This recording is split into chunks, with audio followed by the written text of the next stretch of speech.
down there. We've got Hodge. How are you? Or Mr. Yu. I spelled his name wrong. We got tech problem.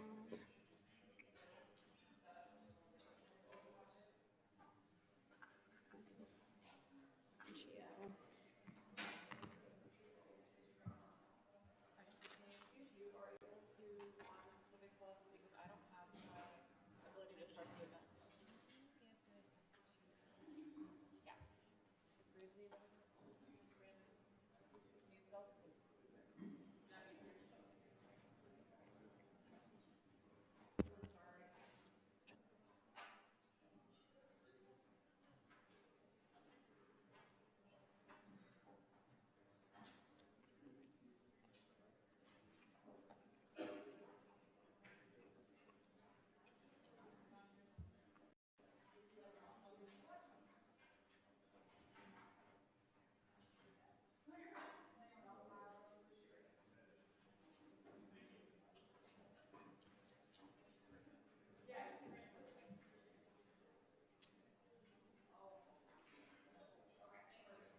We talked about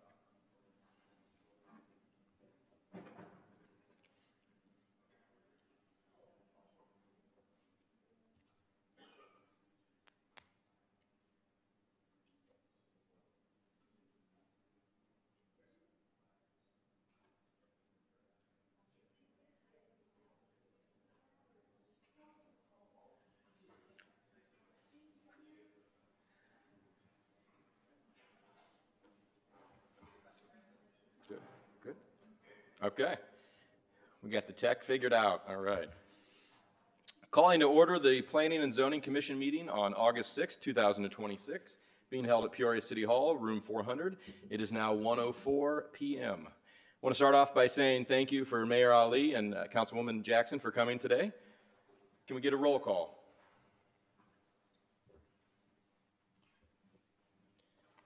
Commissioner Rivers? Commissioner Garib? Commissioner Hurd? Commissioner Eunice? Vice Chairman Berry? Chairman Martin? Here. Chairman, we have a quorum. Thank you. Before we get started with this meeting, I'd like to go over some guidelines. There's an agenda listing this case that are up for the commission to consider today. The Planning and Zoning Commission makes recommendations to the City Council. The date each case will be in front of the City Council for a final decision will be stated at the conclusion of each case. The date is usually the fourth Tuesday of the month during the regular scheduled City Council meeting. The Commission follows the city's municipal code, specifically the Unified Development Code within, when making its recommendations to City Council. The Commission considers the testimony presented by city staff, the applicant or their representative, and the public when making its recommendation to City Council. Each case begins with a city planner presenting the recommendation of the city's Development Review Board. After each case is presented by city staff, the petitioner or their representative will get an opportunity to present their case to the Commission. After the petitioner or the representative presents the case, any member of the public can comment. This is the portion of the hearing when the public can comment in any favor, for, or against. The petitioner or the representative will get an opportunity to speak again after any member of the public speaks. During the hearing, the commissioners may ask the petitioner or the representative, city staff, or members of the public questions. The commissioners can motion to recommend approval, approval with conditions, or denial to City Council. Once a motion passes, the case is concluded. Due to the number of people present in the commission today, we request that speakers be mindful of time.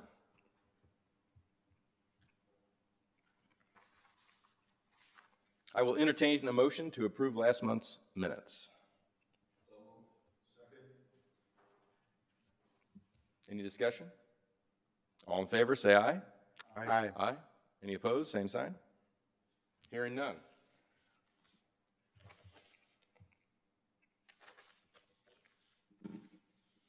All right, first case is PZ 261. Oh, sorry. If anyone is planning on speaking or giving public testimony, they need to be sworn in and make sure we get a blue card filled out to city staff.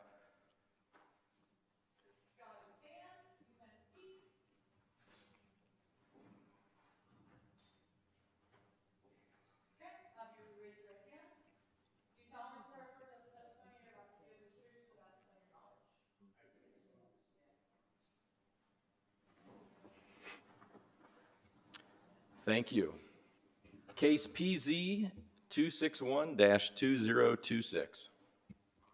Okay, this is a request to hold a public hearing and forward a recommendation to City Council on the request of Sarah Jose of Design Mavens Architecture on behalf of Phoenix Community Development Services to rezone property from a Class R4 single-family residential district to a Class CN neighborhood commercial district and to obtain a special use for apartments with waivers from the City of Peoria Unified Development Code Section 4.34F to remove the required 3-foot tall minimum floor height from grade, and then also to exceed the maximum building area.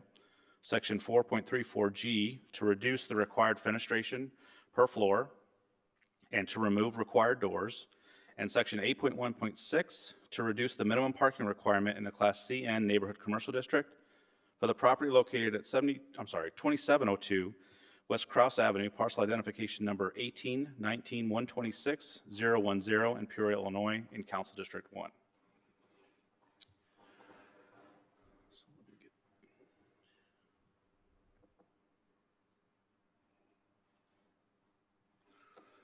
So this proposal involves redevelopment of the vacant parcel formerly occupied by Harrison School into 48 affordable deed-restricted apartments and a medical office. The breakup of the apartments are 10 one-bedroom apartments, 20 two-bedroom apartments, and 18 three-bedroom apartments. The residential component is designed as permanent supportive housing, offering wraparound services intended to assist families transitioning out of homelessness. According to the application, this project has the potential to functionally end homelessness for families in Peoria at this time. Planned amenities include secure entry and on-site security, laundry facilities, a tot lot, and a community room.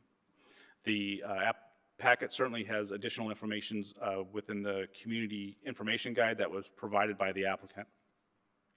Additionally, the proposed medical clinic would be operated by OSF Healthcare and would provide medical services to both residents and the surrounding community.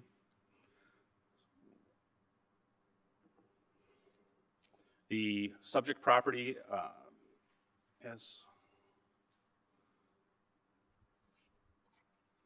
shown on the zoning map here. It's zoned R4 at the moment, and it's surrounded by the same classifications in all directions except to the north, which is R7.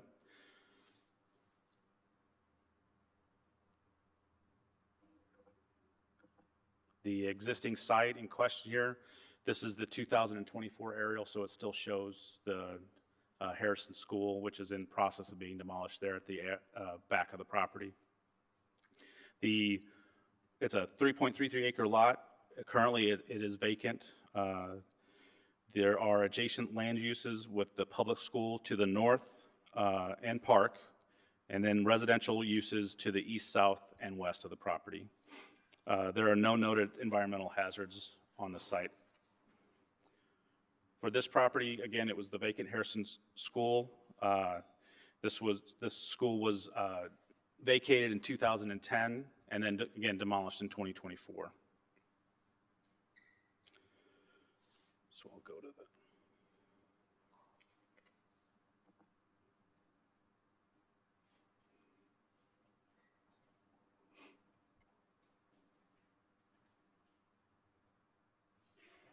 This is the applicant's proposed site plan on the property. The Development Review Board considers the proposal's conformance with the future land use map and goals established in the city's comprehensive plan or other approved sub-area or neighborhood plans. It also evaluates proposals against the appropriate standards found in the City of Peoria Municipal Code and relevant case law. As noted in the description, the applicants requested waivers from the CN Neighborhood Commercial District. Additionally, the applicant's proposing a waiver from the parking requirement to reduce the request from 1.5 parking spaces per unit down to 1. The no off-street parking is required for the medical clinic under the current regulations.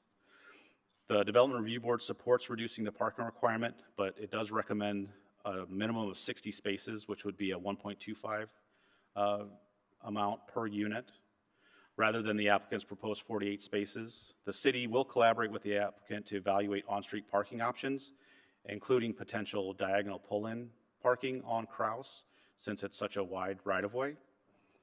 The Development Review Board may allow approved on-street parking along the frontage to count towards meeting this overall parking requirement. The future land use map notes this area as a medium-density residential use. The proposed use would result in roughly a $20 million investment in a residential neighborhood in Peoria South End. It therefore supports the comprehensive plan success factor of reinvest in neighborhoods. For the rezoning request, and Mr. Chairman, we'll need, we have 2 findings of fact pages, so we'll need 2 separate votes as a matter of business. The applicant requests, again, that this property be rezoned from R4 to the CN district. This request is to facilitate the special use for the application for apartments. Additionally, it allows the clinic use on the property. We review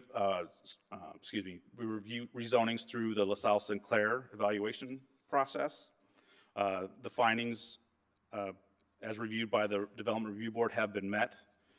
With respect to LaSalle factor number 1, for existing uses of and zoning of nearby property, the CN district is complementary to the adjacent zoning with respect to allowed uses and envelope standards for the site.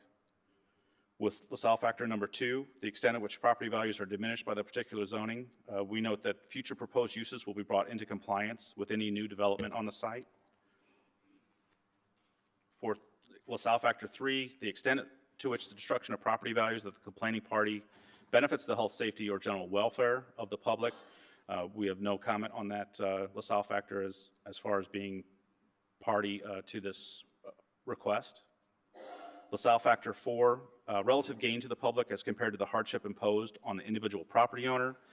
We note that the request complements adjacent zoning as noted on the zoning map provided. For LaSalle factor number 5, suitability of the property for the zone purpose. We note that the property is currently vacant and suitable for compliant development with the appropriate rezoning. LaSalle factor number 6, the length of time the property has been vacant as zoned compared to the development in the vicinity of the property. As noted previously, it was vacated in 2010, and again, the building was demolished in 2024. LaSalle factor number 7, public need for the proposed use, and that there is a need for family housing for this community. For the special use request, the applicant has requested a special use for apartments and seeking waivers from the CN noted requirements. The Development Review Board evaluates the special use proposals according to the findings of fact. There is the waiver requests for parking. Again, we previously discussed that portion. Again, there's 4 specific waivers from the CN district. You know, there's a requirement for ground floor residential units to be elevated 3 feet above grade. The applicant requests removal of this requirement. The Development Review Board does not object to that request. The maximum buildable area required in the CN district is 15,000 square feet. This, because of the large size of this parcel, the building would fit on this requirement here.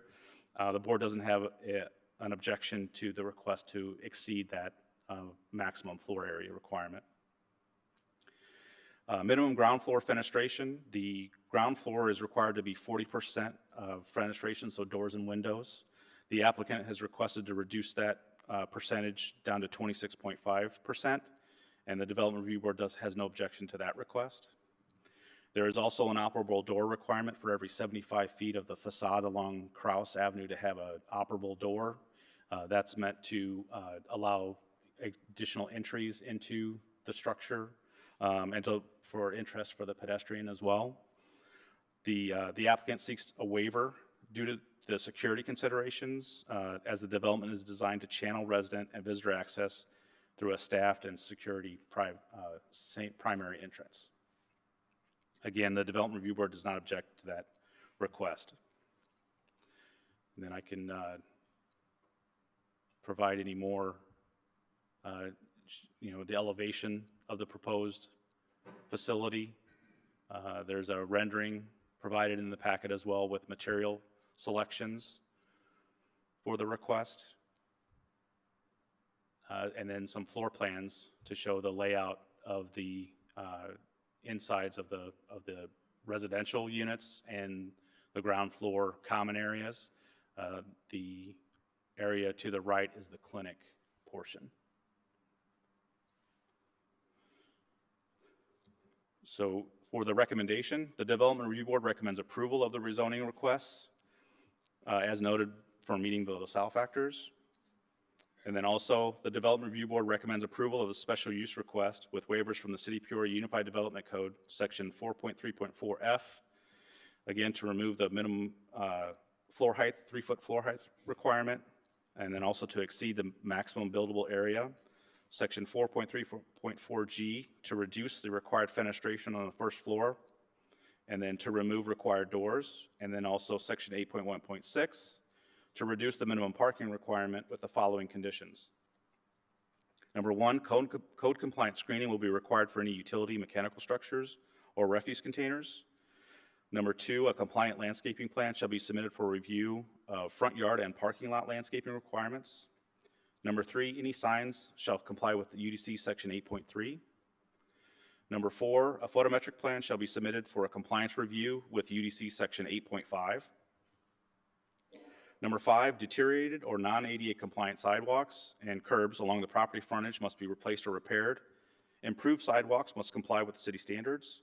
Sidewalks which are located within 2 feet of a curb shall have a minimum width of 6 feet. Number 6, the clinic entry door shall be moved to the Krause Avenue facade.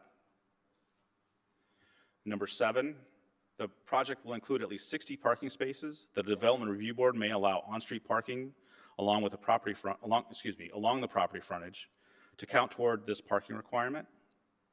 Number 8, the applicant shall provide the estimated afternoon and evening peak hour trips for the use.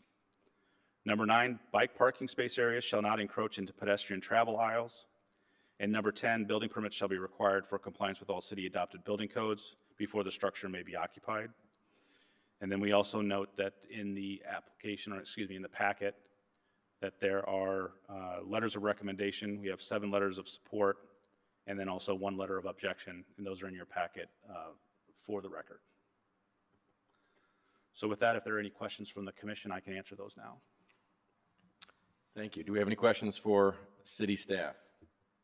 One question, with the R7, what is the density capped at? I know currently we have 48 units, so for example, if this were to move forward, is there room for them to potentially expand with more units in the future? So the R7 density is a maximum of 20 dwelling units per acre. So We could get 3 like acres, 60 3 or rough, so. yeah. Noting that there's a minimum lot size, minimum area per unit of 2,170 per dwelling unit as well. So the main issue for the CN district, again, was to allow the clinic as a permitted use, but then also the adjacent Harrison Home properties in 2005 were rezoned from the R7 district to the R4 district to allow a planned unit development within that area, which is developed now, partially developed now. So the thought to go back and rezone this for, which has been R4, for most of the history of the property. If it goes back to an R7 district, then you have an issue with the clinic as far as permitted use, but then also it moves it back to a higher density classification that they were moving away from with the R4 rezoning for the Harrison Home site to the southwest. Okay, thank you. Josh, do we have any figures that shows, is there any wait list for homelessness in Peoria, homeless people? Is there a number that we can tie into homelessness? Yeah, I'm certainly the applicant can provide probably some more complete information on that, but there is a coordinated entry list that 51 families that are in the coordinated entry at this point in time, which is a total of 191 individuals. And we think we can get those 12 parking spots actually on the road? Yes, the hope is because of the width of Crouse Avenue in the area that we could do some, similar to in front of City Hall, pull-in parking, and then anything within the bounds of the property, we would count towards the overall amount for the site. Okay. Any other questions for city staff? Hearing none. Thank you. Is the petitioner here? I'd like to come forward and tell us about the project. If you could give us your full name and address. Yes, hello. Christine Call, CEO with Phoenix Community Development Services, and the address is 202 Northeast Madison Avenue, Peoria, Illinois. So thank you for hearing our petition today. I just wanted to clarify a couple of things. This is 48 apartments being proposed. Yes, it is. Some of the concerns and comments that have come out is that terms are being used: affordable housing, permanent supportive housing, housing for the homeless. In our industry, those are all synonymous terms. Our agency, the affordable housing that we provide, is permanent supportive housing for households experiencing homelessness. So there's no intent to be misleading. Those are interchangeable terms in our industry. Having said that, I will also speak to the unmet need in our community. You mentioned asking about how many families are on the coordinated entry list. Very briefly, homeless system continuums of care divided geographically across the country. The one that is based here covers a 4-county area. And in that, there's one list of folks and families that are experiencing homelessness on a centralized wait list. So any agency, whether it's our agency or Dream Center or Center for Prevention of Abuse, when there are openings in the programs, those names are pulled from one centralized list. So I just wanted to be clear that when we talk about how many families are on the list, it's an accurate representation across the system. It's not just a list for my agency. The only other thing I would clarify is that in the packet on what's labeled page 40 on your side, there are some statistics in there that speak beyond just the numbers of families experiencing homelessness on that list. The U.S. Department of Education also has a definition for homeless families that differs than the homeless system. The homeless system, when we're speaking to homelessness, we are talking about literal homelessness, living in a car, under a bridge, or being in an emergency shelter. The Department of Education's definition of homelessness includes families who are doubled up. So, if you've got a family who's living with their, aunt because they cannot afford. So those are additional numbers of unmet need in our community. And those numbers, the responsibility of tracking and reporting those numbers rests with your school board. The school board here chooses not to list those numbers by individual school. Okay, so therefore I'm not able to sit here and tell you how many homeless families are documented going to Annie Jo Gordon, across the street from the proposed site. What the district does put out is that 1 in 33 children in District 150 are experiencing homelessness. That's pretty substantial. And so I just wanted to be clear that, the numbers are a little bit difficult to talk about for that reason. Some of the families that District 150 are talking about could be families on that master wait list because they're truly in a shelter, or living out of their car. But the district numbers could be higher because they're counting doubled up families. So I just wanted to be, it's really hard because we keep getting asked about the numbers, and it's very hard to just make a sequential argument around the numbers. What we do know is that there is a substantial unmet need, that our community has not kept pace in providing dedicated units to serve our homeless families. And we've recently lost a project locally that was dedicated to homeless families. So in our region, right now, we are down to only 22 dedicated apartments for homeless families in Peoria. That's significant, that as our numbers continue to go up around the families that are experiencing homelessness, we're losing units instead of gaining units to meet that unmet need. So that's some of the reason why we had made the decision to pursue bringing on additional family supportive housing units. Having said that, the only other kind of miscommunication that I really wanted to speak to is that the proposed development is being referred to as a shelter for homeless families. This is not a shelter. In our system, shelters are largely congregate settings. Some are semi-congregate, and the system's moving towards non-congregate private. But shelters are meant to be time-limited, emergency-driven services. The program that we are putting forward to you is something called permanent supportive housing. What that means is the minute the household moves in, their homelessness is now done. When they move into a shelter, they are still considered homeless because they haven't solved the problem that got them there. In this development, once they move in, they become a leaseholder. They're protected by landlord-tenant law under the state of Illinois, so they have the same rights as any other tenant living in any other rental situation in our community. So I think that's an important distinction for people to understand, is that this is not a shelter. One of the changes in the plans over time has been that we did originally have studio apartments, to focus on single-person households.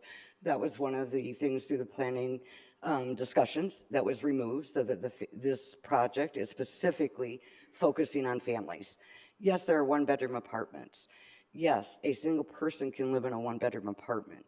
The tenant selection plan, however, lists targeted preferences, and the targeted preferences are still families.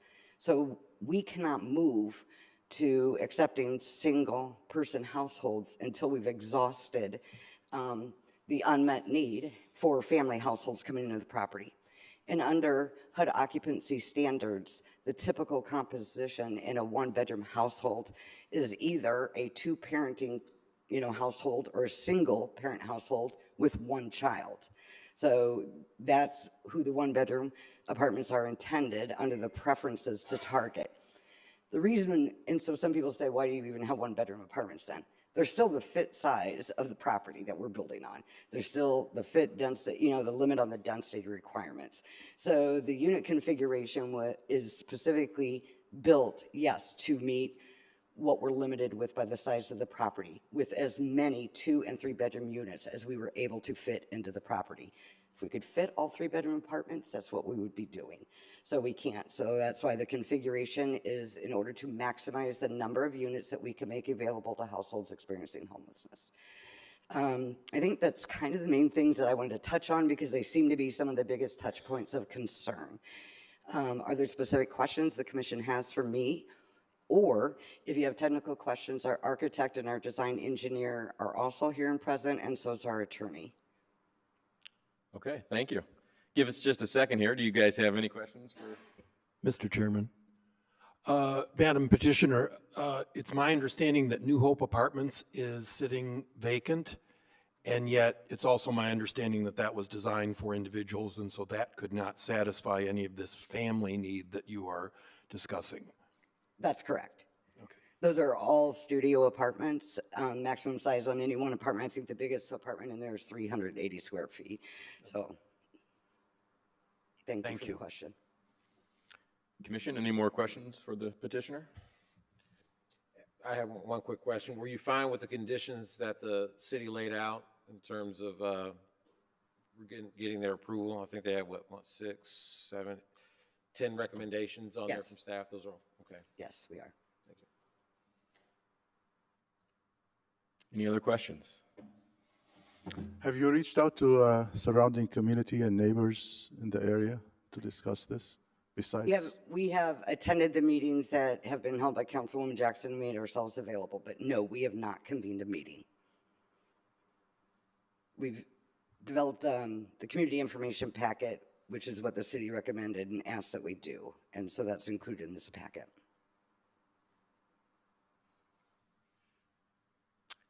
Any other questions for the petitioner or her team? Hearing none, thank you very much. Thank you.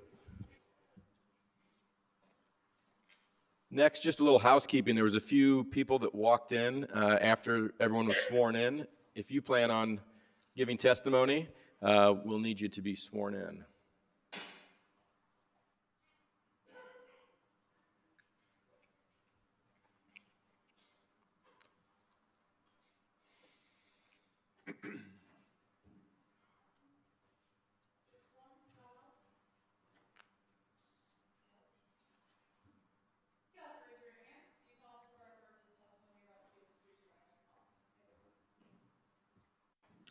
Thank you.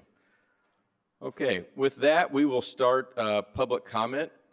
First, we would like to start with Councilwoman Jackson coming forward. Please state your name and address.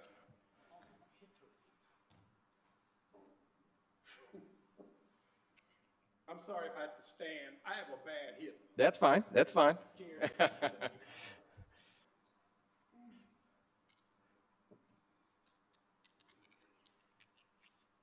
Thank you, Chairman Martin.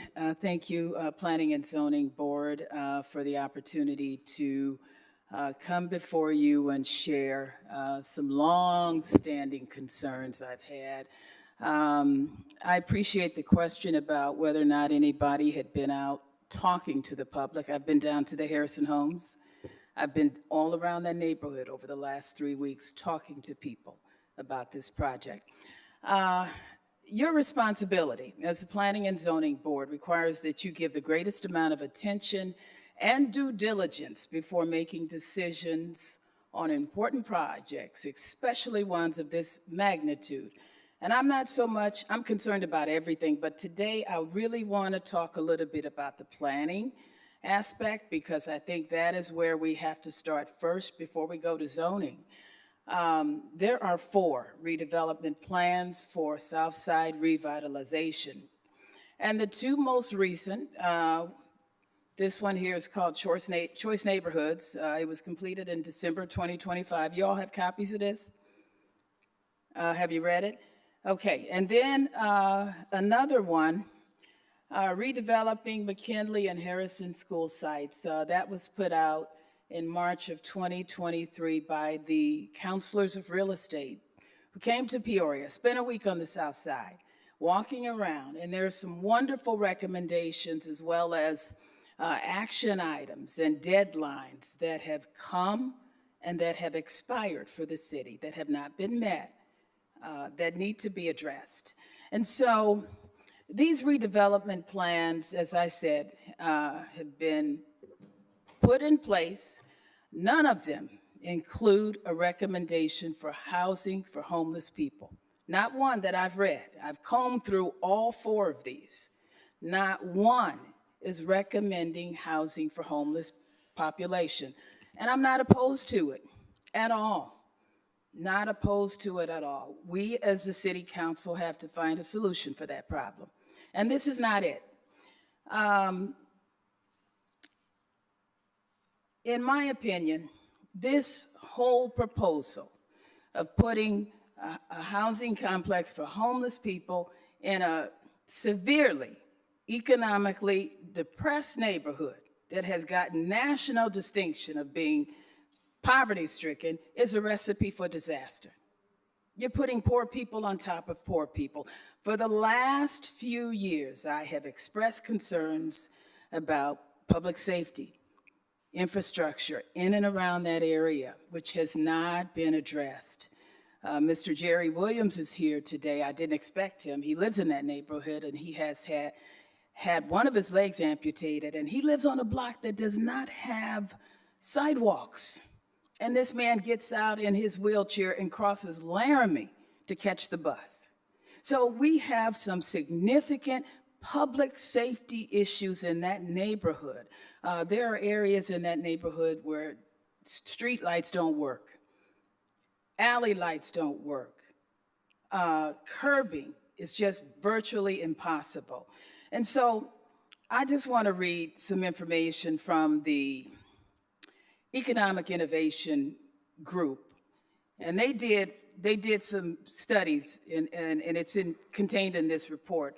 And it talks about, it compiles census data and sorts zip codes based on economic well-being. For example, the employment rate in that neighborhood down there where the Harrison Homes is, the unemployment rate, and that information can be found in the most recent report, Choice Neighborhoods, published in December of 2025. The unemployment rate in that neighborhood is 21.4%, compared to 5.7 for the city and 4.5 for the entire state of Illinois. The poverty rate in that neighborhood is 32%, significantly higher than the city rate of 20% and the statewide rate of 12%. And nationally, poverty is at 11.5. As I said, infrastructure challenges in that neighborhood are among the worst in the city. There's no full-service grocery store nearby. Many of the residents don't have cars, and the homeless population has little or no transportation. I would seriously like to ask for a deferral on this matter in order to give the planning and zoning members ample time to go back in those 4 redevelopment plans in order to get a clear understanding of the depth of poverty in that neighborhood, not to mention crime. These reports provide a comprehensive look at the social and economic challenges residents are facing. And until we address public safety down there, it is insanity to me to put a homeless population down there with public safety, infrastructure concerns lacking the way that they are now. There are liquor stores in close proximity to where these homeless families would live. Again, I have spent the last 5 summers volunteering with youth in a summer litter employment program. And we go down in that neighborhood all the time. We were down there this past summer picking up litter. 2 years ago, Peoria Public Schools built a water park for children. And even on the hottest days that we have been down there this past summer, I have never seen children playing in the water park in the grassy area, which is about 100 yards from the liquor store. Mothers do not allow their children to go to the water park because of all the riffraff that gathers along Griswold after purchasing alcohol and liquor at the liquor store across the street. I've witnessed this for my own eyes. One recommendation from the Counselors of Real Estate reports calls for police and EMS substation with quick response vehicles for all the residents' needs. Well, crime continues to plague that community. And 1 month ago, y'all, the Peoria City Council approved $3.5 million for upgrades and construction of a police substation and an ambulance station on Allen Road and Van Winkle Way. That's good. It's an existing substation, but it's going to get $3.5 million worth of upgrades. 5 years ago, when Fire Station 4 opened on Western Avenue, I asked the city manager about possibly leasing a vacant building owned by Gail Randall, who's here today, leasing a vacant building for a police substation and code enforcement office. Recommendations in this report. I also spoke with former Police Chief Echevarria about the plan. I got no response, y'all. Crime has not decreased significantly in those areas. All residents in the city, including those in that neighborhood where this project would go, deserve to live in a safe neighborhood. And my question to city leaders, do you place a higher value on safety for residents in the north part of Peoria than you do for residents in the south part of Peoria? Well, why can't South Peoria have a police EMS substation that's recommended in these reports? I have a problem with that. And Phoenix Development, as you all know, they've been involved with New Hope, their last proposal to house homeless. It failed miserably. 25 to 30 years ago, when New Hope Apartments opened in downtown, I thought it was a great plan, wonderful idea. Homeless people who agreed to have case managers, only those would be allowed access to move in. And there was security. Well, over the years, case managers started to disappear, security was pulled, and folks with acute mental health conditions were allowed to move in the building. Rightfully so, they should have a place to live. But last year, on 3 separate occasions, fires were set by residents, which caused so much damage that everybody was forced to move out. Residents were put in hotels, and the city had to pay the tab. I personally spoke with someone who lived there, a guy lived there for 10 years. He said initially, when he moved in, things were not that bad, but I asked him then, I said, well, you know, somebody's talking about rehabbing the place. Would you move back in there? Oh, no. Why not? Well, drugs were being sold on the 3rd floor and the 5th floor. So putting homeless people in a severely economic distressed neighborhood, like I said, to me is insanity. I got a phone call this morning. I'm not going to mention his name, from a landlord. He does not live in Peoria. He has had what he calls horrible relations with Phoenix Development. He said a few years ago, United Way reached out to him and asked if he would consider helping homeless people by letting them move into some of his facilities. Now, he tells me he has houses in 61605, properties in 04, and properties in 03. And he didn't mind helping out the United Way, but he said he had no idea that the tenants that came to move in his properties would have the kind of problems that he had to deal with: mental illness, drug addiction, And he said one of his properties was left in such horrible condition. He described it as being worse than a situation in a third world country. He's invited me to come look at the video. I'm going to meet with them next week. But he said in his last property, there were thousands of roaches. Thousands, not hundreds, but thousands. Now, he allegedly has this on video. I'm going to go meet with him. I don't know if he'll give it to me. If he does, I'll share it with you all. 2 days ago, I'm a school teacher. 2 days ago, when we were having a professional institute, the leadership at that school over there approached me. The leadership at Annie Jo Gordon approached me with some serious concerns and said, in fact, they don't want it over there right now because of the undue burden it could potentially place on their staff. And our district does a marvelous job, but our new superintendent recently told us that there's a freeze on additional spending. Now, in spite of the fact that there's only 30 vacancies and they've filled over 200 jobs, but anybody who knows anything about public education would know that poor neighborhoods, Southside schools have always gotten the worst of everything. And while we've got a brand new school over there and wonderful staff, trust me, with all the crime and everything else that goes on in that neighborhood, that school is not enough to fix all of the issues I've discussed here today. And I talked about infrastructure around the neighborhood, and I've heard no mention of that today. Fixing the roads. I'm not just talking about that new complex. I'm talking about major safety deficits throughout the community. We don't have a police station down there. We don't have an EMS substation down there.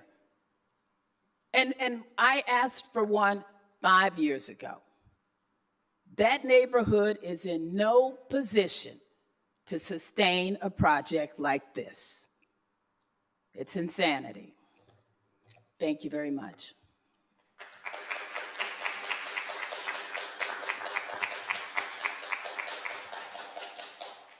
Thank I you. have copies of these reports if you all would like to see them. Is anyone else in the crowd would like to speak? Please come forward. State your name and address in the microphone. My name is Howard Bowie. I live at 422 Warner Lane in the River West Apartments. I'm here to ask for a denial of this plan to put 48 more families down in an already desolated area. We just got word that the Peoria Housing Authority is going to knock down the rest of those old brick buildings. They said they're giving vouchers to the last 40 families that are there. Then they're going to rebuild right there with new families coming in. With these new families that are coming in and the families that are coming in from these 48 families, it's going to be hell to tell the captain. You try to make it look like it's going to be so good because the kids get to go to the elementary school across the street. It's not going to work. It's going to be fight every day. Parents are going to be outside with their pistols daring you to touch their child. It's going to be a whole mess. The building on Fayette and Jefferson, the old YWCA, with all the money that Phoenix got, OSF has, and the kind of money the city of Peoria throws around to any project anybody says they got a plan for, they can have that building tore down in 10 days, cleaned off, and rebuilt right there on Fayette and Jefferson. There's also another spot, the corner of Jefferson and MacArthur, right across the street from River West. Used to be the old Phillips 66 gas station. Who's the city planner? Is he in here today or she? Because I don't think they've really gotten around this town to look and see other vacant areas that's empty that they could put that 48 complex on. Across the street used to be the old Harley-Davidson Motorcycle Club. On that corner was the old Dairy Queen. OSF could put their building right there. They're right across the street from each other. Yeah, we got gunfire in River West, but we still live there. We still live there. We duck when we have to, but we still live there. And it ain't as bad down there on the far south as anywhere else in Peoria. And why would you want to come to 61605? It's such a desolated area. Nobody wants to do business on the south side of Peoria. We can't get a Dairy Queen, we can't get a Popeyes or McDonald's. Only persons down there with enough guts is Dollar General. Pray God they stay, because people still need toilet paper. But other than that, Griswold Street, liquor, chips and Slim Jims for the kids. Laramie Street, they just built a brand new liquor store, lights blazing, drawing you. Come here, let me get that link card. That's all you got, is to spend money drinking, drugging, or smoking cigarettes all day. That's it. There's no place where you can go buy a can of soup. Use that Harrison Home spot and put a mini mart up. That way when the mothers drop their kids off at school, they can meet at that mini mart and have a hot cup of coffee. See how their day getting ready to go. Put something constructive there. I have no problem with homeless people. I see them every day. I keep dollars in my pocket just to give to the homeless because they are in need. But they need to be in a better spot. You're talking about putting a senior citizen building on the corner of McBean and MacArthur, across the street from Killer Park. I refuse to say Dr. Martin Luther King Jr. name because it's disrespectful to have his name on that park with the death and destruction that's in there. But you'll put senior citizens on that corner so when the bullets fly, it can hit somebody's grandmother in the head while she's sitting there watching the 6 o'clock news. Put that Phoenix Project at that corner. Let them be under the gun. Let them duck and run, and put the senior citizens somewhere else. Beautiful buildings. It does look good. But there's other places in Peoria it can go. Yesterday, I rode all the way out of Knoxville, as far as you can go.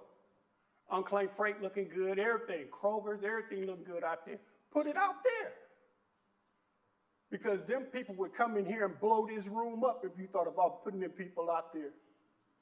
They don't go for it. They spend too much money. We don't have any money, so we don't have any say. We put any neighbor next to you that we want to, and there's nothing you can do about it. I say it's wrong. You got Arabs running these liquor stores, making millions off of us. Taking an illegal link card and giving you $50 worth of liquor. 300 link for $50 worth of booze. They sell loose cigarettes, 10 cents a piece. No, they're $1 a piece. The guy told me he pays $1. They open up brand new packs of cigarettes and sell you 3 for $3. Illegal as hell. But they're doing it. They're doing it. If we had a police substation down there, it probably would stop. If you put some undercover police in there or send them big old Boy Scouts. I used to work at a convenience store. They send Boy Scouts in there this big and this big. Try to slip me a 20 to buy a 12-pack of Budweiser. I say, no, can't do it without an ID. They go out, I'm looking out my window, there's a sheriff's car sitting right there on the side of the building, trying to set me up. See, if we had that type of stuff in the south end of Peoria, we could stop a lot of crime. We could stop a lot of stuff. But you know what? Nobody cares about the south side unless you want it for something that you want it for. After this building gets put up, the city of Peoria will not be back down there. They've done their job. We want PHA to finish what they said they're going to do. They said between 90 days and 6 months, the last 40 families that are in those old brick buildings are ordered to be out. They're going to shut them down, take them apart, and take them away. 2 entities going to be down there building at the same time. Is that right? 2 going to be down there building at the same time. What kind of sense does that make? None. But who cares? Who cares? Kroger's way out Lake and Sheridan. Catch a bus out, 2 hours. Shop 30 minutes, 2 hours back home. It makes no sense. It makes no sense. Put a mini mart in that spot and see how well you do. And scrap this program. Thank you.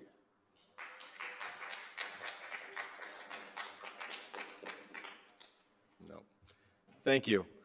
Anyone else in the audience would like to come forward? Please state your name and address. My name is Angelique Robertson. I live at 3025 West Krause Avenue. So not only am I a 61605 resident, I live on Krause. In 2023, a homeless man wandered up as far as the 3000 block. He was across the street from, anyway, he sat on the stairs of the property across the street from me, and he jacked off his penis until he completed the act. I called the police. We ended up going to court for that. He was found guilty because I took video. But he's right back up in that same area. Why? Because the area is full of liquor stores. There's one on Star, one on Griswold, one on Laramie. They're everywhere. I also understand the city of Peoria approved a building permit for prisoners coming out of prison, rehabilitation. I think that's supposed to be on Adams.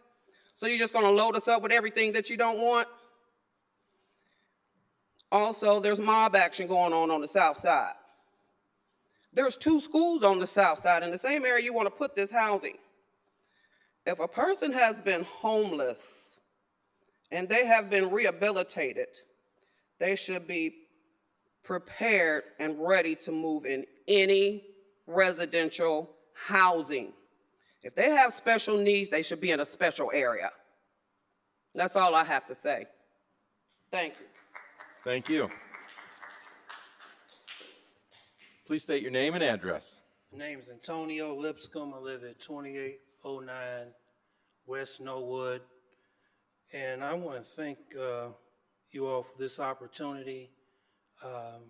Thank the Planning Commission and our mayor and all of the comments that has went forth through our city council person. I want to echo the bravery of our city council person Jackson for standing up and mentioning the issues that we have on the south end. I also run a vocational school on Matthews, 1015 South Matthews. And I just want to point out that even though there might be unemployment, there might be issues on the south end, I just want to make it clear that everyone on the south end is not a dopehead. Everyone on the south end is not a prostitute or a gang member. Everyone on the south side is not homeless, okay? There are plenty of resources and support systems that are on the south side that are going unnoticed and haven't really been tapped into. And I think because we haven't had those discussions with organizations like this, that we're feeling the weight of having conversations like this. And I think that we could be a better city if we would decide to use the resources that are absolutely there available, but underutilized. If you're looking at the infrastructure problem that Councilman Jackson raised, it's very important to consider those statistics of unemployment and poverty. However, we also want to have a plan that's deeper than just a police station. And I'll be as plain as I possibly can, because that's the only way I can be. I'm a preacher, so I'm mandated as my fear of the Lord to tell the truth. Oftentimes when we see African-American people, we think jail and prison. But we should not think jails and prisons. We should think about treatment instead of putting people in jails and prisons. We have too many people in this country that's locked up. And I feel like we can do better. I think that you put, if this does carry on, I think that you're going to put Chris and Molly in a very difficult position, along with trustees that's serving in this group, the Phoenix House. I think that you're going to put them in a hard place. The reason why I state that is I look at their website, I can see that there's definitely a lack of diversity when it comes to services and the connection of the resources that are on the South End. I see partnership with the Housing Authority. I see partnerships with United Way, the Peoria Chamber. I see partnership with Human Services.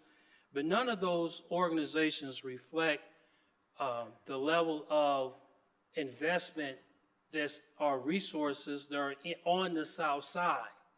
So without looking at those opportunities, I'll give you an example even, and this may sound self-serving, but this is something that you probably don't even know about. We have a national accredited skilled trades program that I run as the president for Minority Contractors Collaboration, where we have carpentry, electrical, HVAC, masonry, painting, just through Department of Labor got approved for roofing, green technology. So when you think about, and I humbly submit this to the Planning Commission, when you think about doing projects like this, let's not look at the South Side residents or even as business owners or social agencies as though we can't provide a needed service that could enhance this project that's going forward, because you really need to consider the residents also being a part of the transition. And what I mean by that, I'm quite sure some of the individuals that are homeless can't go to work. I noticed on the website with Phoenix, they mentioned they had over 18 employers, where there's additional employers that are available. There's additional contractors that are available. There's pathways for people when they're transitioning from being homeless into a career opportunity, and that's what we really need to hear about. We talk about the beautiful structure of the building and changing and zoning, and that sounds great. But over a period of time, we've seen this time and time again, those structures start to suffer because you have people living in them that do not have a income, a verified, what you call it, livable wage, if you will. And over a period of time, those structures begin to diminish. Why aren't we also talking about how when they are in those transitional periods, what is the time frame? What is the course of action, even through workforce, that we're putting these people to work? Because quite frankly, we're not, as a city of Peoria, doing a good job, in my opinion, of pushing the WorkNet opportunities, the workforce opportunities, those businesses that need these people to go to work. We're not pushing that, and we need to raise the standard of how we think about people in the city, particularly the people on the South End. Thank you. Thank you.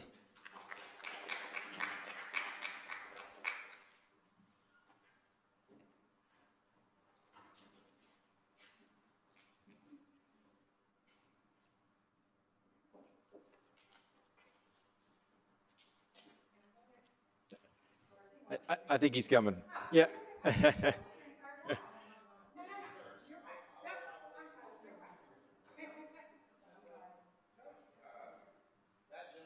that just spoke is amazing.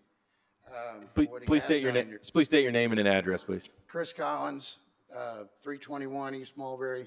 I'm actually in Bloomington, but I am a member of your continuum of care here in this city and have been since 2017. So supporting what needs to be done for the people to get them off the street and on their feet, you need to understand that you're only as strong as your weakest link. And that is these people we're talking about. Now, like this lady had said, she said that, if you get them mentally right, they should be able to move into any community, not just be put into one. Now, bringing housing isn't just the solution. It's about everything that they've been talking about for years, that need to be brought up on the south side so that there is the infrastructure that needs to be corrected, but let's build it with the community, for the community, by the community. Let's do these after-school projects. I'm looking at the Lydia School,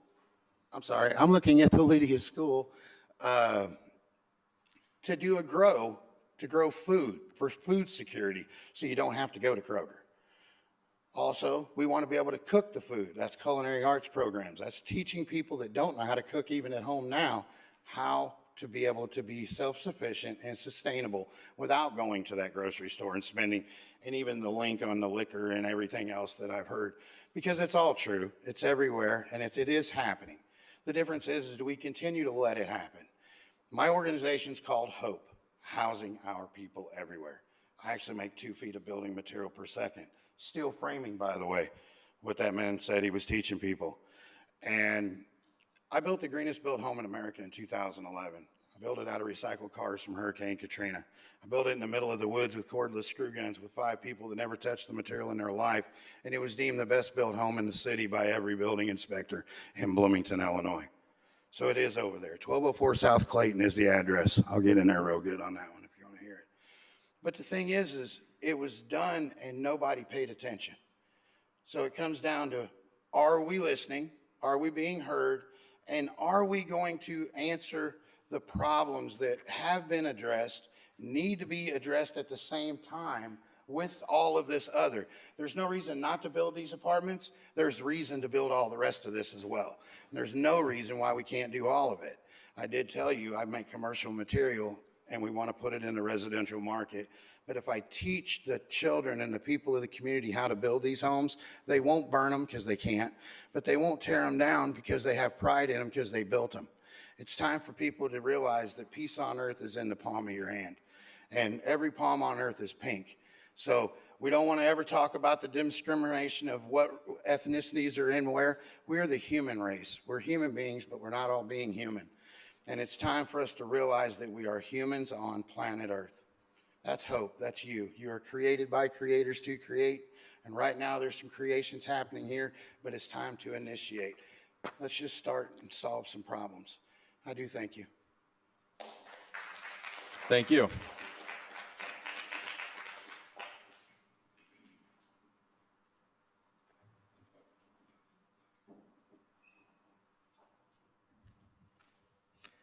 Hello, please state your name and address. Hello, my name is Linda Wilson, and I live at 1823 South Idaho, just a mere 3 blocks from where the development would be basically built for construction.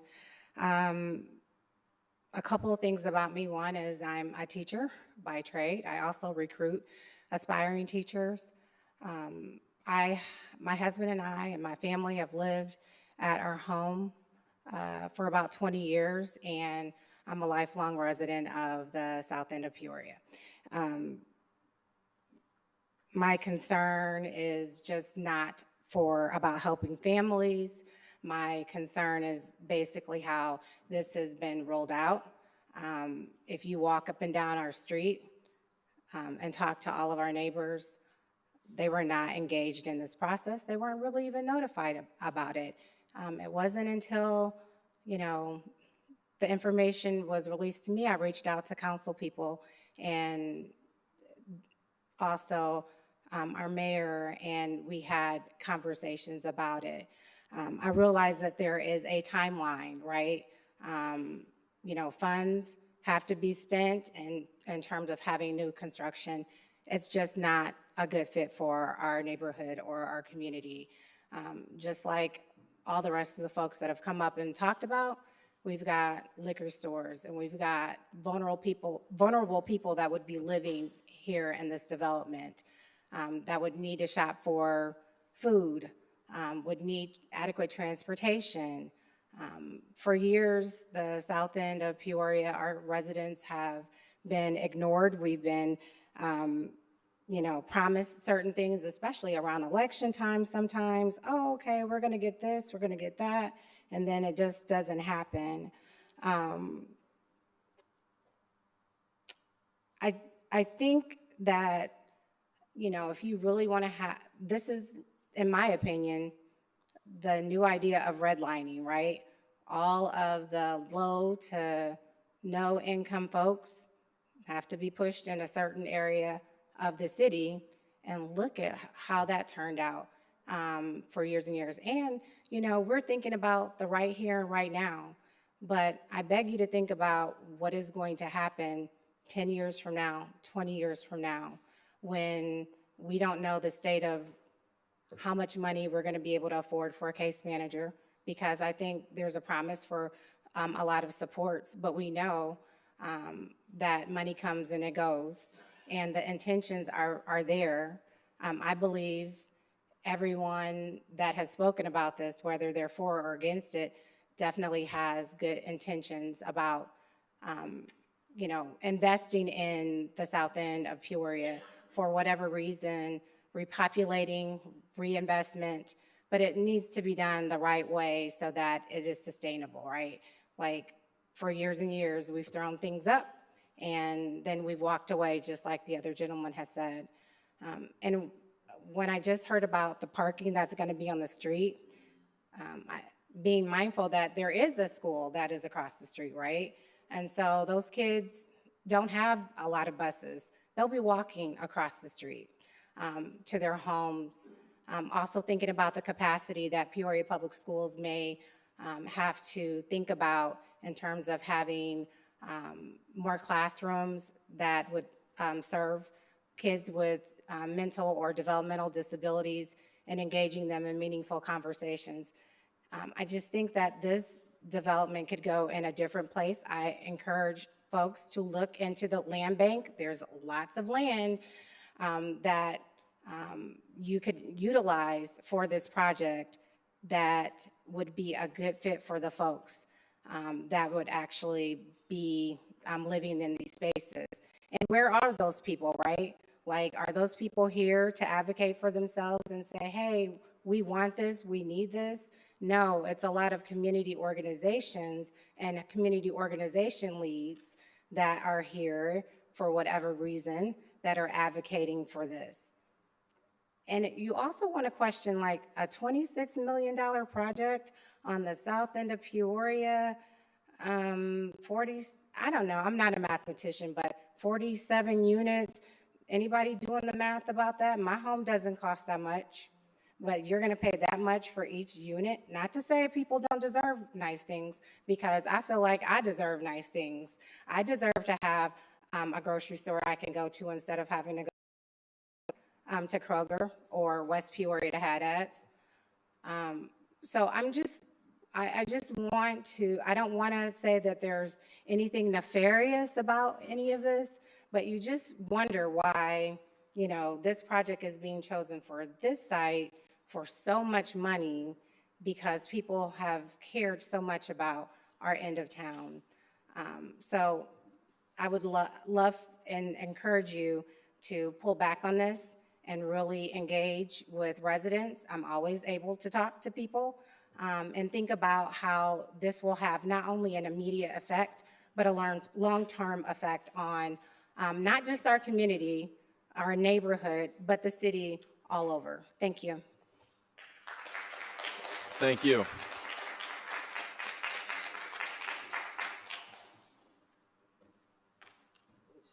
Just set it there. We can get it. Please state your name and address. My name's Kathy McNeil, 3415 West Dorchester Ridge, 61604. I'm not that familiar with the South End. I'd get lost. I was there the other day, walking from in the area near the Proctor Community Center, just as you go towards Western. And I'm just very upset about what I see. And I'm very grateful for living in supportive housing where I live. I like this idea of using the term human beings instead of just people, Peorians. We're human beings, all of us, and many of us.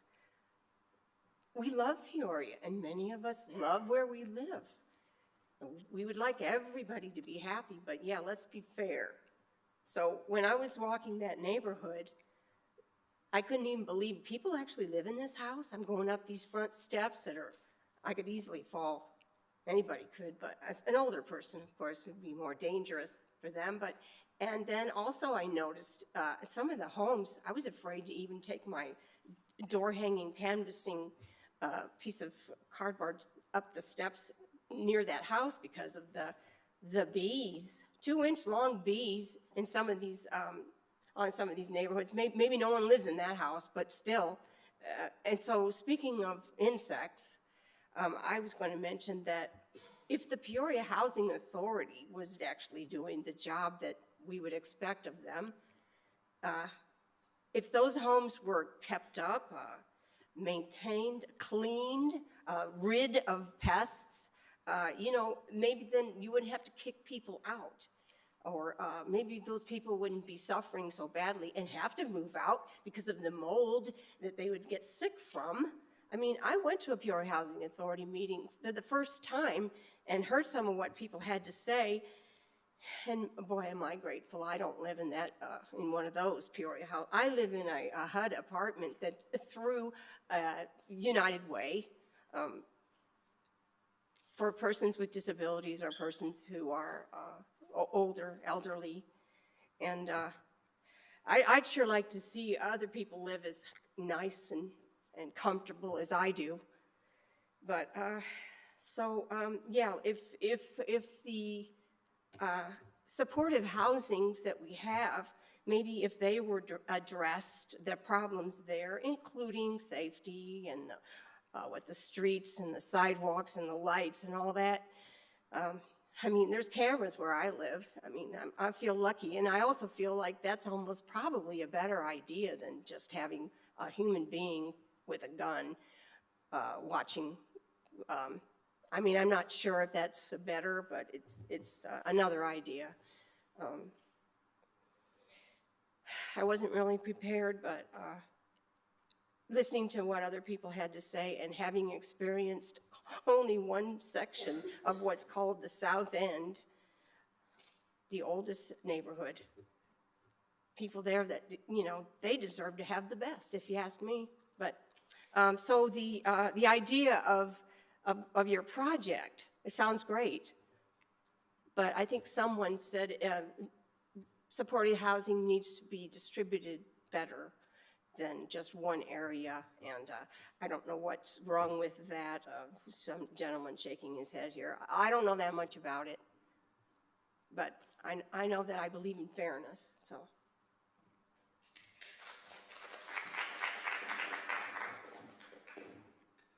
Thank you. Anyone else like to give public comment for or against this case?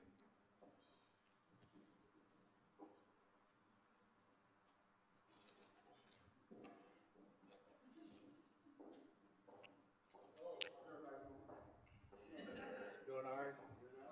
Well, that's good. My name is Robert Johnson. I've been a native of here all my life. My wife and I raised 4 kids here, and we started out on the south side of Peoria. That was our home up until about 5 years ago.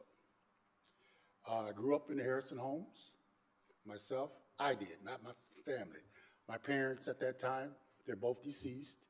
We grew up in the Harrison homes. I know all about the south side of Peoria. I'm also now the vice president of Southside Community for United for Change, and I also got elected president of Peoria Park District Board of Trustees. And I'm here to say, I'm not happy to see the condition of the South Side right now. It's in a terrible state. My family and I, when we were there, we started one of the first neighborhood associations down there. It took people, I grew my family up on Star Street when I first bought my first home on Star Street.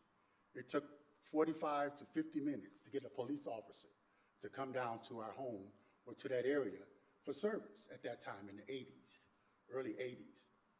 I went to Manual High School. Also, I had to walk in the streets because there was no sidewalks. We had to get together, rile up the people again to get sidewalks so I can walk, so that we could walk to school. That was me. God forbid I want my children to walk that way. But because of that, we joined together I got my neighborhood members in our neighborhood, my Hispanic friends, my white friends, my black friends, and we came together. We came here and talked to, I think, artists. Mayor Artist was here then. The gentleman owned the hotel over here he owned the hotel. Bud Greaves, and Leonard Eunice, James Polk, all of these guys. We had to come together as a group to get them to listen to our concerns at that time down on the south side of Peoria. And here I am 50 years later. I feel for Denise Jackson, I really do. She's trying hard, and she grew up on the south side. And we had the same fight all those years ago, trying to get something decent for the people who live on the south side of Peoria. Now, you go down there right today, I want to hear from the residents that live here on the south side, because nobody's speaking for them. I don't see anybody here talking for them, some of them with the needs that they have. And please don't get us wrong, we're God-fearing people. The homeless have to have a place to live. They do, I get it. But why do we have to put every single thing of negativity dumped down on the south side of Peoria? They brought a work release center down there. They got another one over here they want to put down from unclaimed freight. Some people just getting out of prison, they need help too. But why is everything got to be dumped on us on the south side of Peoria? I keep speaking on us, I know I moved 5 years ago. And now it's even worse to have this. I mean, yeah, the homes look nice, it's great. So did Village Green at one time, they built those. I remember the brand new apartments at Village Green, Cityscape Apartments, River West, very nice and neat. And then a few years, the crime. You go down on the south side of Peoria, right down on Griswold, at that liquor store, you see people laying out on the street. I see teddy bears all up on the trees tied up. And those teddy bears remind you of a murder that took place there. These here memorial monuments with teddy bears and crosses all up and down the south side of Peoria. That depressed me. So my wife and I, we lived on Stanley Street. I still have my house there, 1522 Stanley. We come home, she come home from church. There's a body right in front of the house, a dead man. He didn't die there, they brought him there, they shot him. He died, and he had to go in the house. That was when she said, honey, this is it, we got to go. I can't live like this, no more. We can't do this. We've been fighting and fighting. We were responsible, my neighborhood association was responsible for closing down, getting a liquor license taken away from a liquor store on Star Street. They were selling liquor to children, 15, 16, 17 years old. I don't know who the parents were. My son is 46 years old now. He said, Dad, I still can't go in there and buy liquor because of what your mom did back then. But we have to be concerned here. We just can't keep dumping. The south side of Peoria was the area, the oldest area in this city. That was where the tax money came to support all the new development out north now. They had to get their money from the south side. A lot of people lived here on the south side of Peoria. Started out here. And I believe it, God knows we gotta help our homeless people. I had 3 shootings in Bradley. One kid was shot in Bradley Park.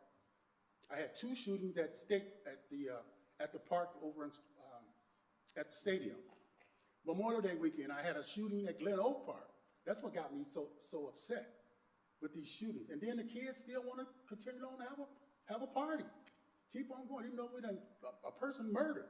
We gotta address this crime. For one thing, this crime has got to be addressed in our city, in our communities. Now, where I live at now, out by Richwoods, we moved out there and the neighbors came in, bought us Treffer baked cakes, bought us a pound cake to the house and welcomed us in. I can get to 3 grocery stores and within 5 minutes, I can go to any restaurant now. Where we was here, we got all the amenities that we need. I thought I was living in another city. I did, I thought I was another city. Traffic out there is so heavy, everybody's going and doing what they're doing. Christmas time, and here is down in Peoria, south side, they suffering. I'm sorry, folks. I disagree with this. Thank you. Thank you. I just want to apologize for losing my emotions, and I just had one more point. I'm sorry if you just let me.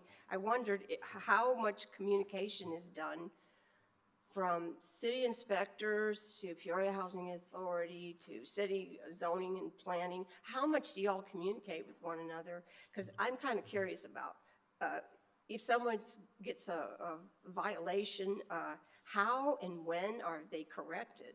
I mean, not just a fine, but who communicates around those kinds of problems? Because, I mean, that would be a great start.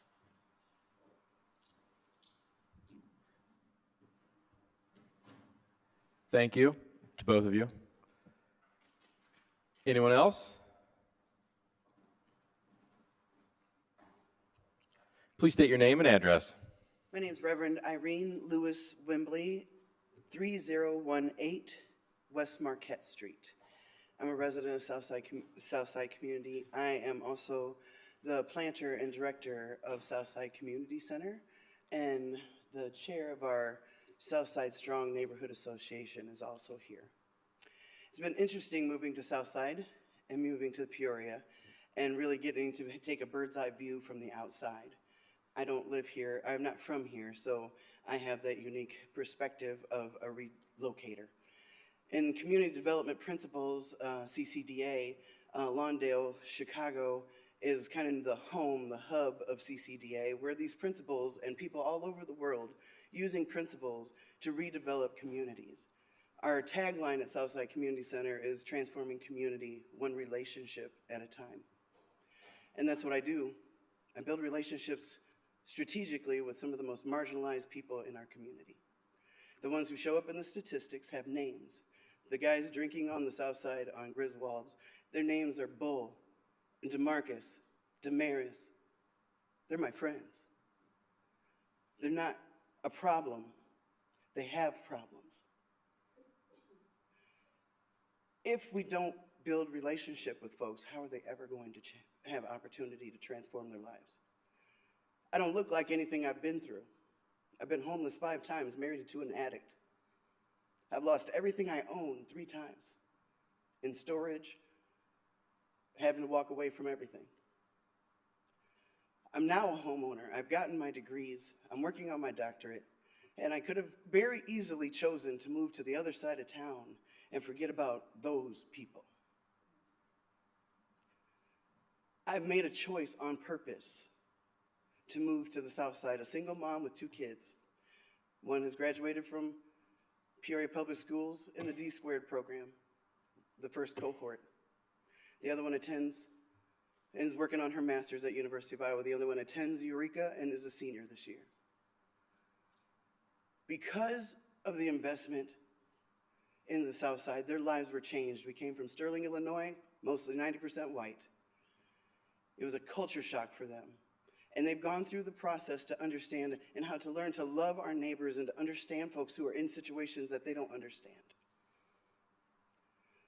I would like to reframe this project because I was also a social worker for 12 years before I became a full-time pastor and missionary to the south side.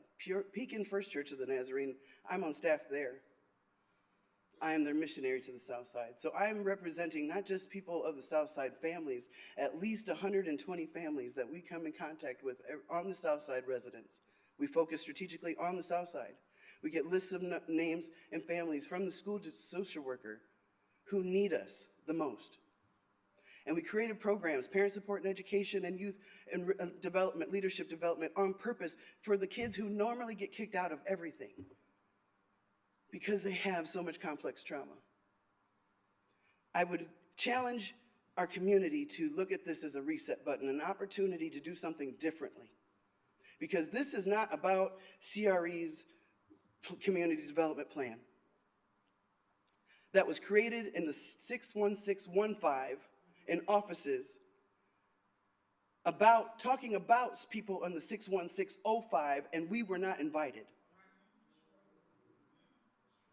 This is an opportunity because when I sat in the PHA meetings as a community stakeholder to interview our new leader, that was because we pushed and requested. The mayor listened, and she empowered the people of Southside to be at the table when decisions are being made because she is Southside, ride or die. I know who's on the South Side doing what. because I'm on the south side doing it all, most of the time.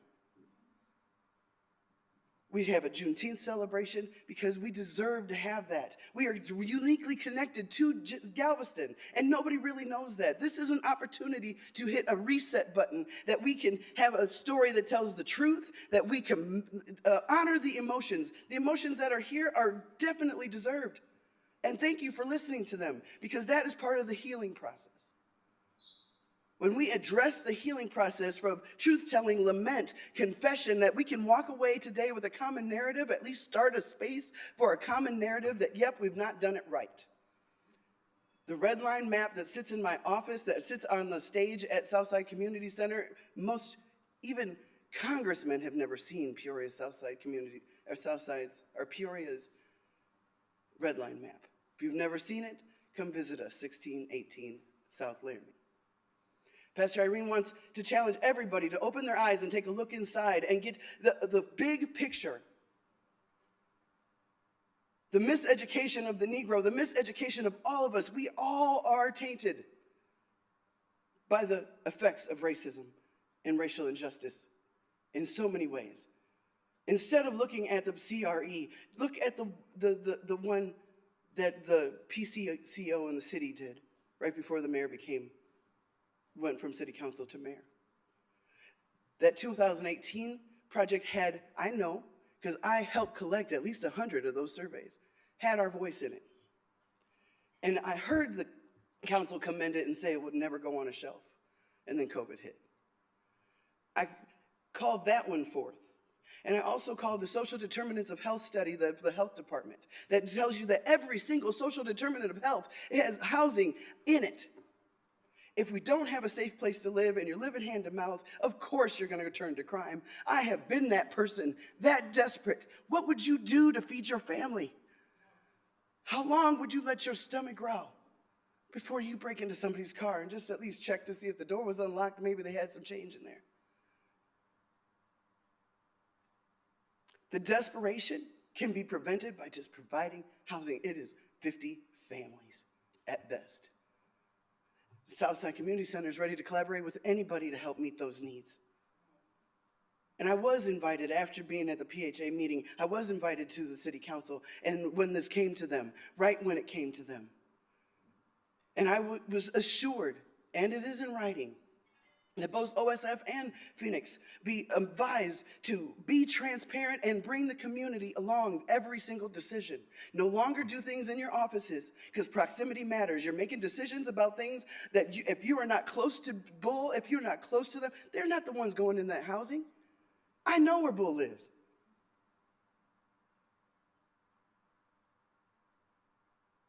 The families that I am not, Regina is my housing team. We have a housing team. We've been talking about housing for 5 years because it has been a crisis since I got here. Do I have to catch my hair on fire and stand in the street before someone listens?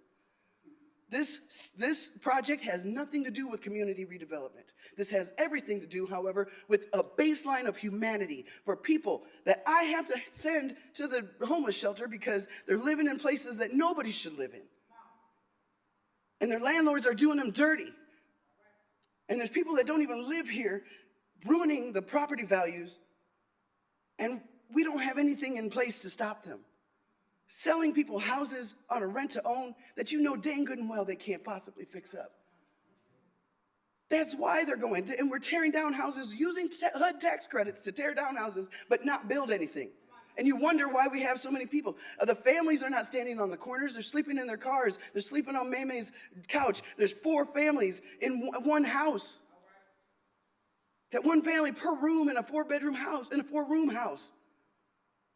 Those are the families who need this apartment. These are the people who need a hand up. They need help, not judgment. I can bring in here family after family. We've moved 14 out of Harrison Homes into fair market value. 2 of them right now, looking for a house on the south side with their pre-approval and can't find one.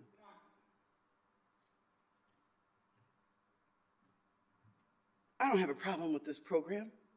I say turn, what is the name of that school? Garfield School into transitional housing. Turn anything, as many buildings as we can into transitional housing. If we can't house the people that we have as residents here, what makes you think as a pastor that God is going to bless you with anything in the redevelopment in the future?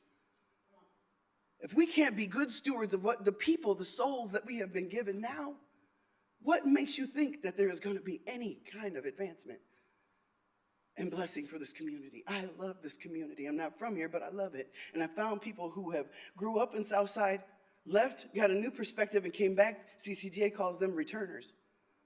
As I'm a relocator, I'm also looking for the ride or die residents of Southside who had never left. And if I could help us open our eyes and go deep and understand the root causes, you would see that this is not a problem. This is an opportunity.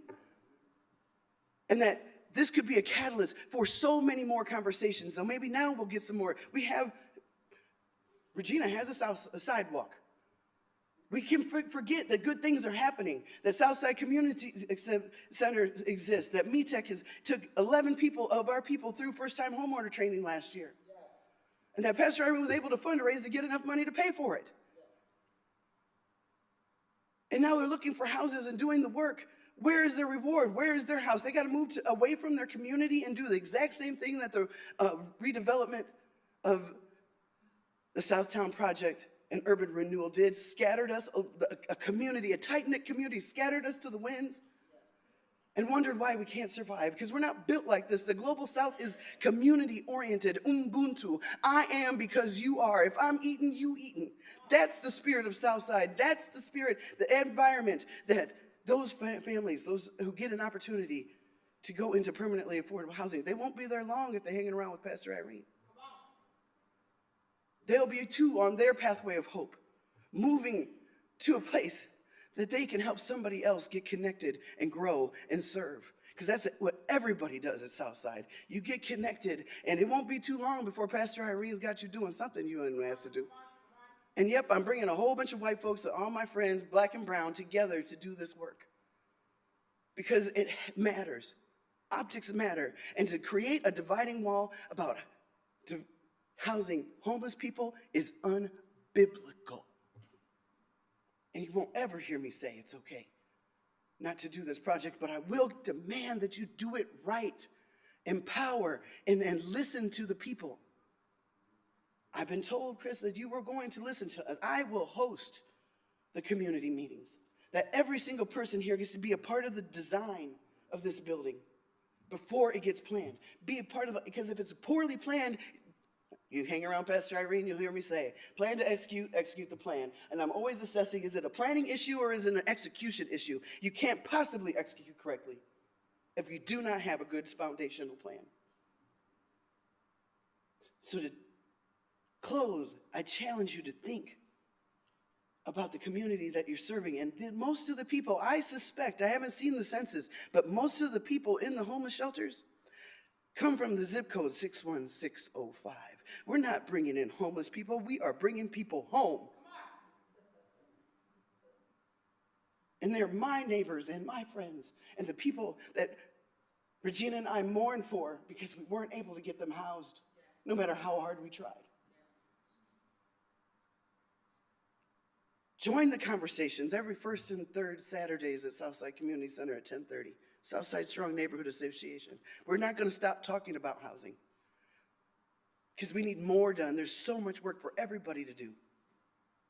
So please, Commission, consider putting some guidelines, a framework in place that we never make the mistake of not listening to the constituents again.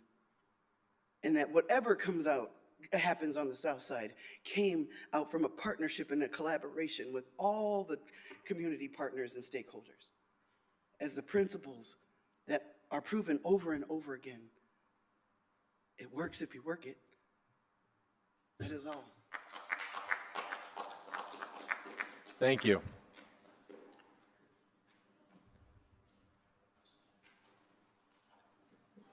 Anyone else like to give testimony for or against the case?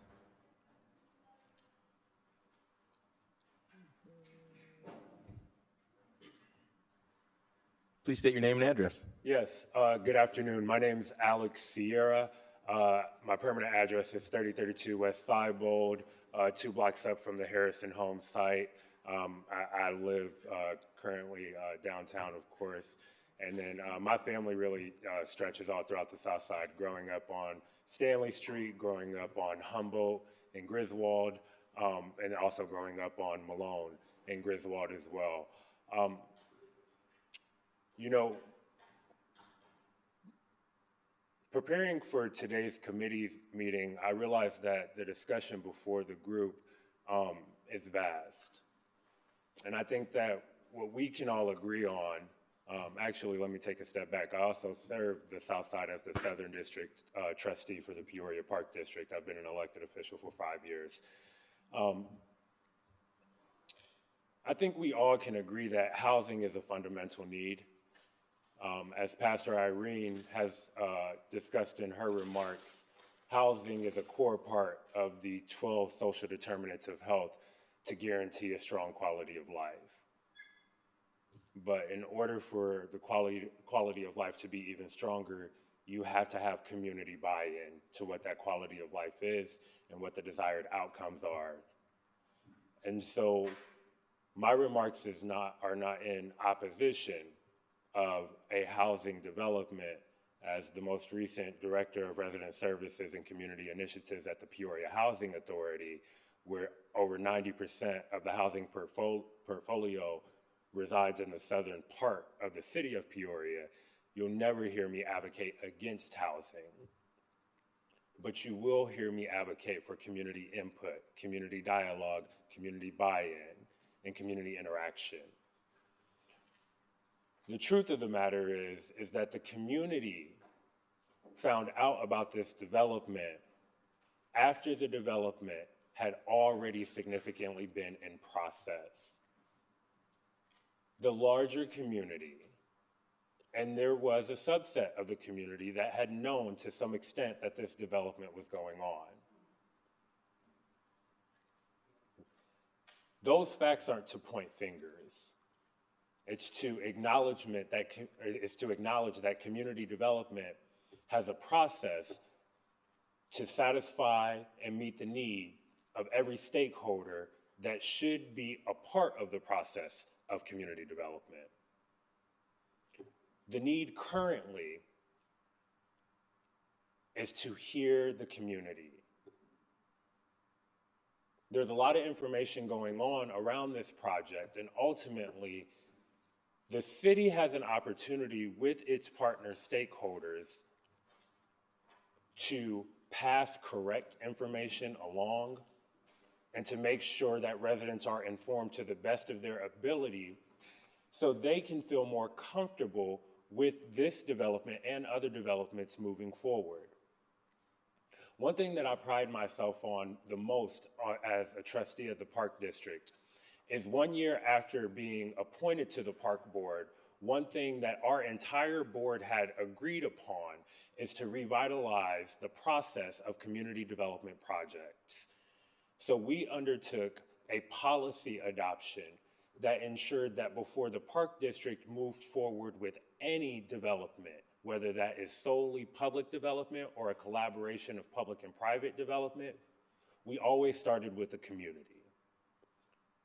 There won't be a time, hopefully, I hope not, because then there'll be more conversations based on that policy. But there won't be a time, and there hasn't been a time on the park, in my time on the Park Board, where the community has said we haven't been informed. We've recently received $500,000 as a pass-through federal allocation in partnership with the city.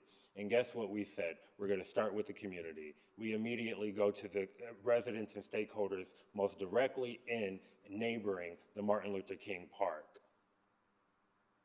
I mention that to say that, again, the facts are the larger community found out after a subset of the community already knew.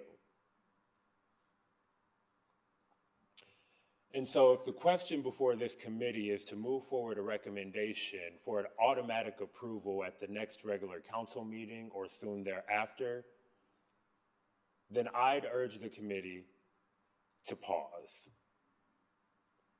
If the question is to move this forward so there can be further discussion at the next regular council meeting, with city leaders,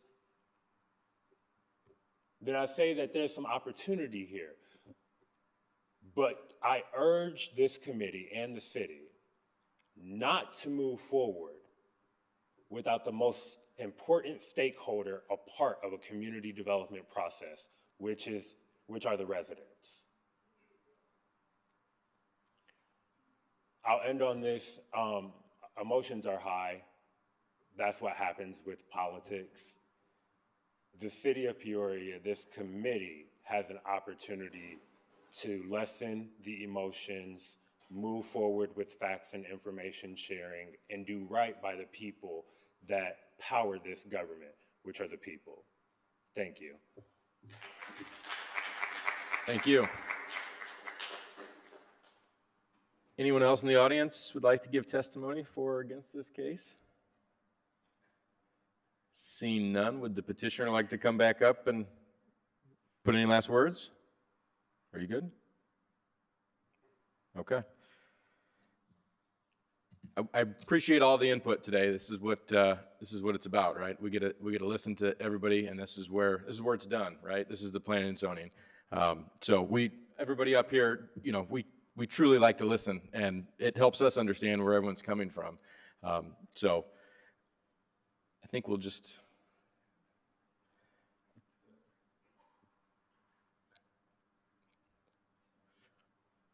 See if Ms. Rivers come back.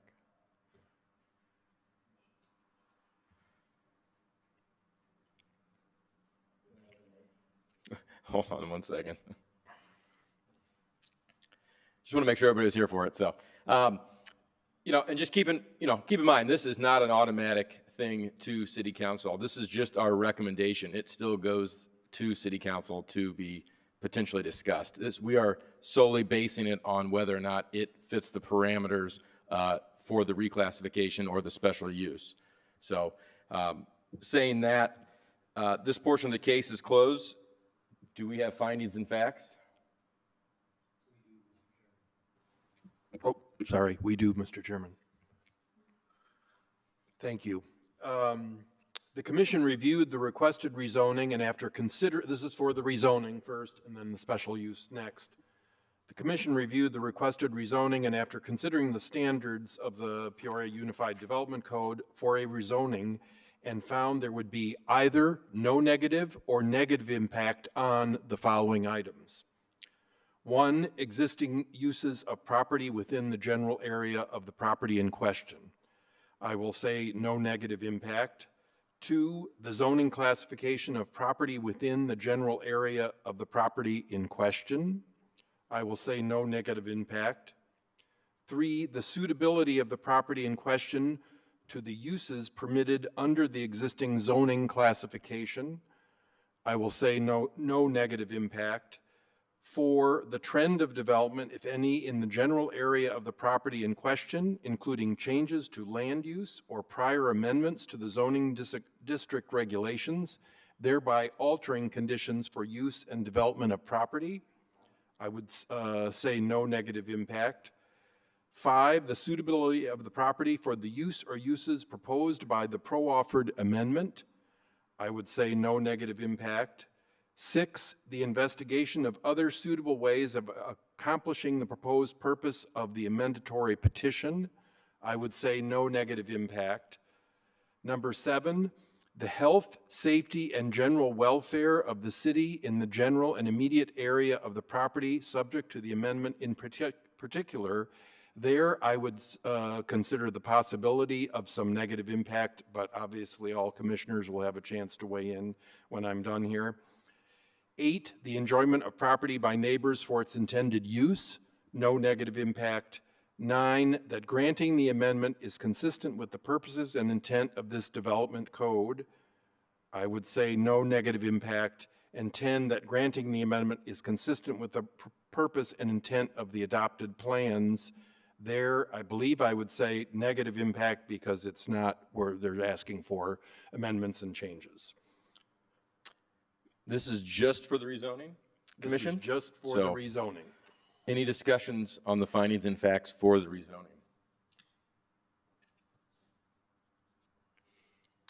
Hearing none, Do we have a motion? I'll make a motion to approve the rezoning with staff recommendations. Do we have a second? Second. We have a second? Any discussion? Briefly, I mean, you stated in the opening, and you just stated before our vote, what our role is as a commission. We're very limited in scope. A lot of the broader issues that I've heard, every single person made an excellent point, whether you're for or against. And I understand that, but we're very limited in the scope just in terms of, particularly in the rezoning aspect of it. Is it suitable for this use, whether it was for just regular market rate apartments or even if it was, for the homeless. So it fits all that criteria. So I just kind of want to put that on the record as to why I'm supporting this motion. Any other discussion? All those in favor signal by saying aye. Aye. Aye. Opposed, same sign. Okay. Motion passes for the rezoning. We now have the findings and facts for the special use. Come on. You're good. Thank you, Mr. Chairman. Regarding the special use, the commission reviewed the requested special use, and after considering the standards of the Peoria Unified Development Code for a special use, found A, the establishment, maintenance, or operation of the special use will not be detrimental to or endanger the public health, safety, morals, comfort, or general welfare. That is open to a little bit of debate, so I'll leave that one at the moment. B, the special use will not be injurious to the uses and enjoyment of other property in the immediate vicinity for the purposes already permitted, nor substantially diminish and impair property values within the neighborhood in which it is to be located. It will not. C, the establishment of the special use will not impede the normal and orderly development and improvement of the surrounding property for uses permitted in the district. It will not. D, adequate facilities, access roads, drainage, and/or necessary facilities have been or will be provided. They will. E, adequate measures have been or will be taken to provide ingress and egress so designed as to minimize traffic congestion in the public streets. They will be. F, the proposed special use is not contrary to, supports, and furthers the objectives of the official comprehensive plan of the city of Peoria as amended. It may not technically because it's not, there are some requested changes. G, if a public use or a use providing public utility service, that such use or service shall not meet a demonstrable public need and provide a public benefit, not applicable. And H, the special use shall, in all other respects, conform to the applicable regulations of the district in which it is located, except as such regulations may, in each instance, be modified pursuant to the recommendations of the Planning and Zoning Commission. Again, there's some suggested changes on the table, so maybe that one is not a yes. Those are the findings of fact, Mr. Chairman. Thank you. Any discussion on those findings and facts? Hearing none. And if we do vote, make sure that we are speaking in the microphone so it can be recorded. And Was that not in the microphone? what's that? Was that in the microphone? Yeah, it's weird. So I'm just making sure everyone's on there. So all those in favor, signal by saying aye. We don't. Oh, sorry. I'm saying. Sorry. Do we have a motion on the table? Again, I'll make the motion to approve. Second. Okay, we have a second. Motion and a second. Any discussion? Yes. That's with the conditions, I'm assuming. Yes, The conditions of the special use. Thank you very much. conditions. Motion second. Any discussion? Mr. Chair, yes. I just wanted to address the community members, council people, and whoever spoke on behalf of this development. I totally appreciate your passion for the community. Our team members here, we are here because we also are passionate about the community. That's one of the reasons we serve here. But again, our diligence as commission members is really restricted to, as you noted from my colleague here, to the LaSalle factors and some restrictions of what we go by. So please don't consider our vote that we are opposing redevelopment, but we are really working within the boundaries that we have. So that's partially some of the reasons why I personally am voting for this development.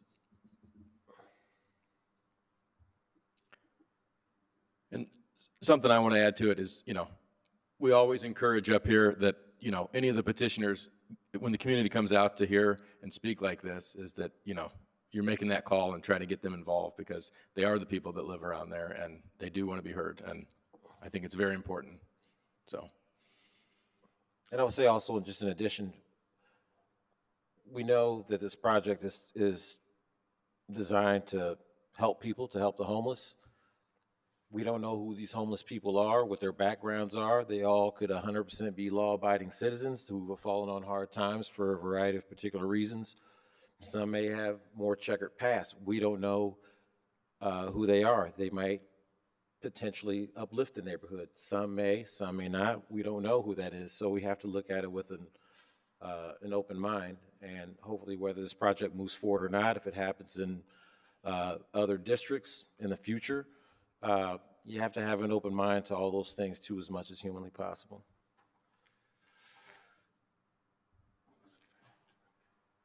Any other discussion? Hearing none.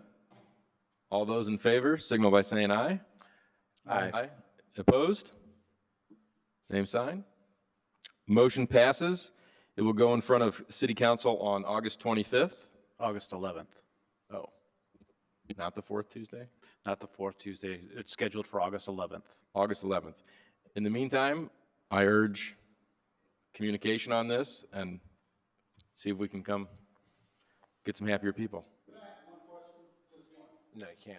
Sure. No, you can't.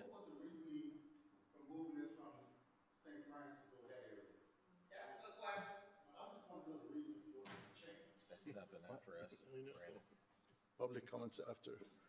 We can do public comments afterwards if you'd like to stick around. I don't have an answer for you on that. Sorry.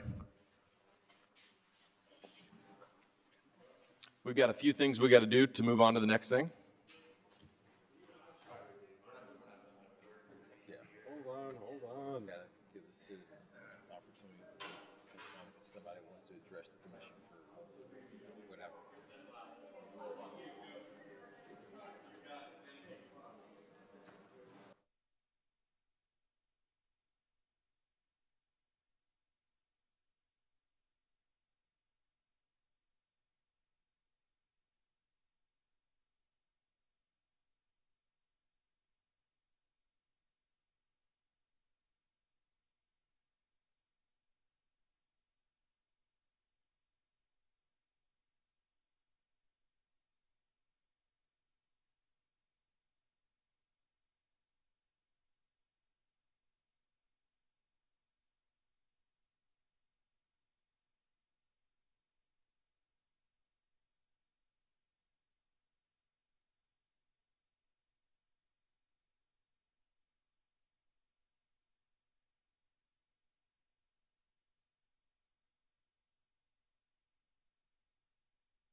You got,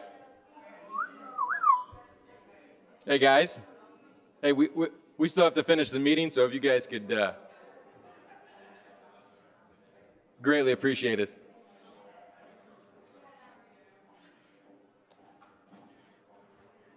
Was it something I said, or did that, what if I just laughed?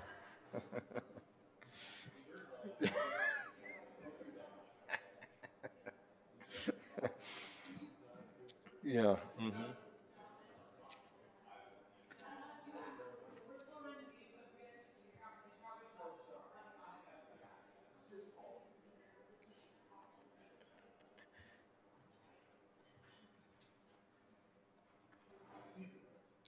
So Josh is just basically reading this into the record, or Deb, I mean, just read it?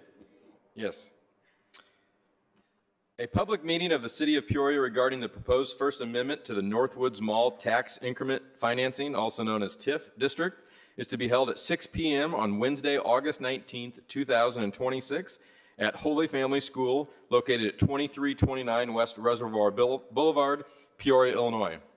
The purpose of the public meeting is to enable the city to advise the public taxing districts having real property in the redevelopment project area, taxpayers who own property in the redevelopment project area, and residents in the area as to the city's possible intent to prepare the First Amendment to the Northwoods Mall TIF District Redevelopment Plan project and redevelopment project area, and to receive public input.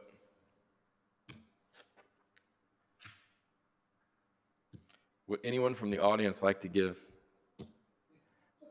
Okay. Seeing none, I'd like to make a motion to adjourn. Commissioner Rivers, second. Commissioner Graham. All in favor, signal by saying aye. Speaker is horrible. Any opposed? And we're done.